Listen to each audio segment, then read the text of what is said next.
నమస్తే ఫ్రెండ్స్, నేను మీ Sravani. Welcome back to Sravani's kitchen. ఈరోజు మన శ్రావణీస్ కిచెన్లో స్పెషల్ రెసిపీ వచ్చేసి కమ్మగా నోరూరించి కేక్ కస్టర్డ్ని చూపించబోతున్నానండి. చల్లగా జ్యూసీగా తిన్నా కొద్ది తినాలనిపిస్తుంది. ఇలా మనం ఈ కేక్ని ఇంట్లోనే చాలా ఈజీగా చేసుకోవచ్చు.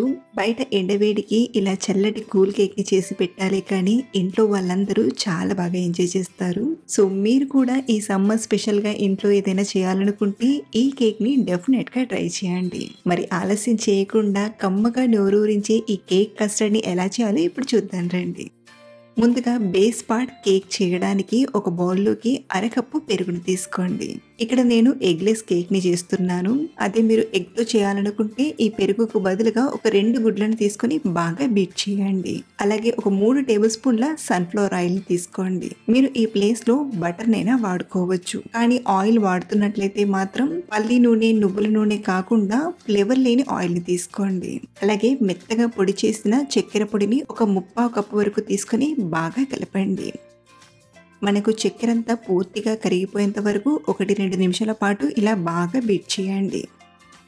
ఇలా అంతా కలిసేలా ఒకసారి బాగా కలిపాక ఇప్పుడు పిండిని జల్లించి తీసుకోవడానికి ఇలా జల్లెడలోకి 1 కప్పు మైదా పిండిని తీసుకోండి.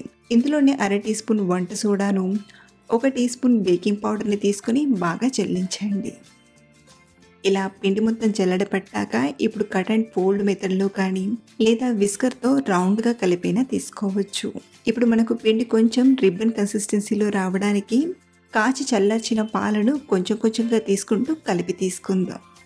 మనకు పాలనేవి ఒక 1/2 కప్పు నుండి 1/2 కప్పు వరకు పడతాయి. ఒకేసారి వేయకుండా ఇలా కొంచెంగా వేస్తూ కలుపుతూ సరిపడన్ని పాలను తీసుకోండి. అలాగే ఇందులోనే మంచి ఫ్లేవర్ కోసం ఒక 1/2 టీ స్పూన్ వెనిలా ఎసెన్స్ని తీసుకోండి. ఇందులోనే సరిపడన్ని పాలను కూడా తీసుకొని బాగా కలపండి.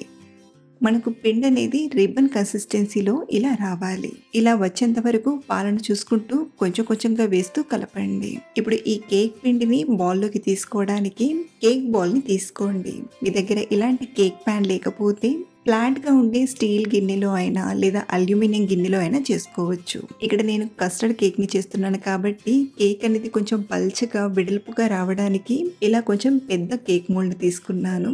ఇప్పుడు దీనికి కొంచెం ఆయిల్ని అప్లై చేసి ఆ తర్వాత కొంచెం పొడి పిండిని తీసుకొని డస్ట్ చేయండి. ఇలా కేక్ ప్యాన్కి బాగా అప్లై చేశాక ఇప్పుడు ఇందాక మనం కలిపి పెట్టిన కేక్ బ్యాటర్ని తీసుకోండి. 2-3 సార్లు ట్యాప్ చేసామంటే కేక్ సమానంగా ఇలా వస్తుంది. ఇప్పుడు దీన్ని బేక్ చేయడానికి మరో పక్కన నేను ఒక 10 నిమిషాల ముందే ఒక బౌల్లోకి ఇలా స్టాండ్ని పెట్టి ప్రీహీట్ చేశాను. మంటను మీడియం ఫ్లేమ్లో పెట్టి ఒక 10 నిమిషాలు ఇలా వేడి చేస్తే సరిపోతుంది.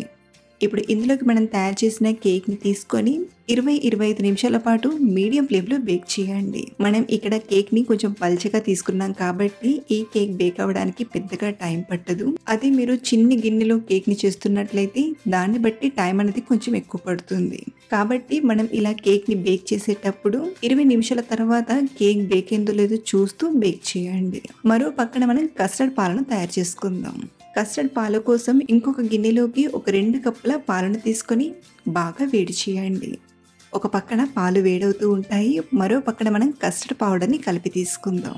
1-1.5 టేబుల్ స్పూన్ వరకు కస్టర్డ్ పౌడర్ని ఇలా ఒక గిన్నెలోకి తీసుకొని ఇందులోనే ఒక 1/2 కప్పు పాలను తీసుకొని బాగా కలపండి.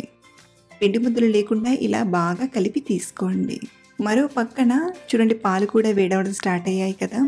ఇలా పాలు వేడవడం స్టార్ట్ అయ్యాక మరొక 2 నిమిషాలు మరిగించండి. దీంతో మనకు ఈ పాల రుచి అనేది ఇంకా బాగుంటుంది.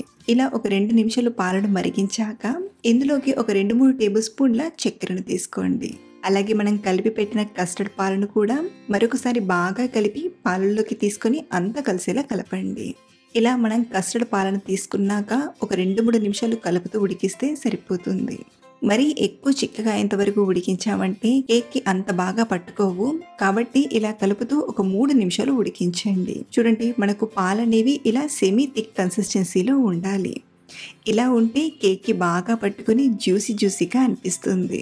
సో పాలు ఇలా ఒక 2-3 నిమిషాలు బాగా మరగబెట్టాక ఇప్పుడు స్టవ్ ఆఫ్ చేసేసి ఈ గిన్నెను పక్కకు తీసుకోండి. ఇలా పక్కకు తీసుకున్నాక కూడా ఇలాగే వదిలేయకుండా మధ్యలో కలుపుతూ చల్లారబెట్టామంటే పాలపైన మీగడ అనేది పేరుకోకుండా ఉంటుంది. కాబట్టి మధ్యలో ఇలా కలుపుతూ చల్లారనివ్వండి.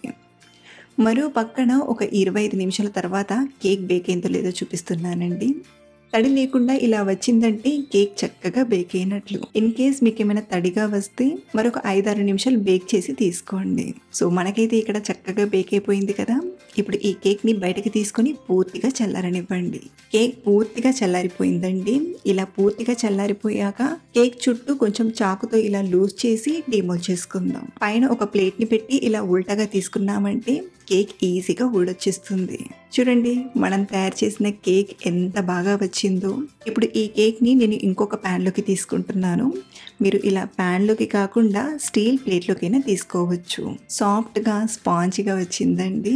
ఇలా తీసుకున్నాక దీనిపైన కొంచెం నేను మీగడను కానీ లేదా ఫ్రెష్ క్రీమ్‌ని కానీ అప్లై చేయడానికి ఒక 2-3 టేబుల్ స్పూన్ల ఫ్రెష్ క్రీమ్‌ని తీసుకున్నాను.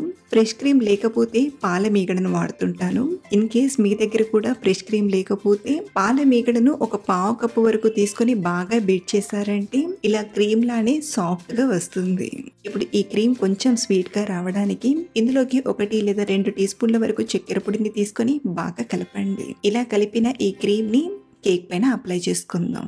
ఇలా కేక్ పైపైన అంతా తీసుకున్నాక అలాగే మీకు ఇక్కడ ఒక విషయం చెప్పడం మర్చిపోయానండి.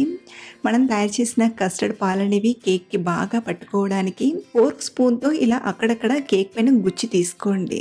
ఇలా కొంచెం గుచ్చి తీసుకోవడం వలన మనం కస్టర్డ్ పాలను వేసినప్పుడు కేక్ బాగా పేర్చుకొని సాఫ్ట్‌గా వస్తుంది.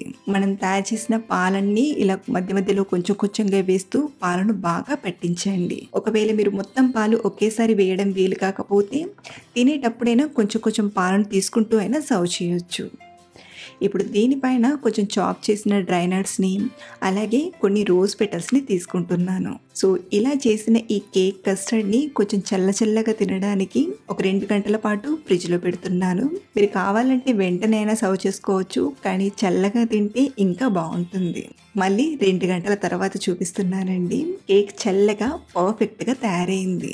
ఇప్పుడు దీన్ని మనం పీసెస్‌గా కట్ చేసి సర్వ్ చేసుకోవడమే. చల్లగా తిన్నా కొద్దీ తినాలనిపిస్తుంది.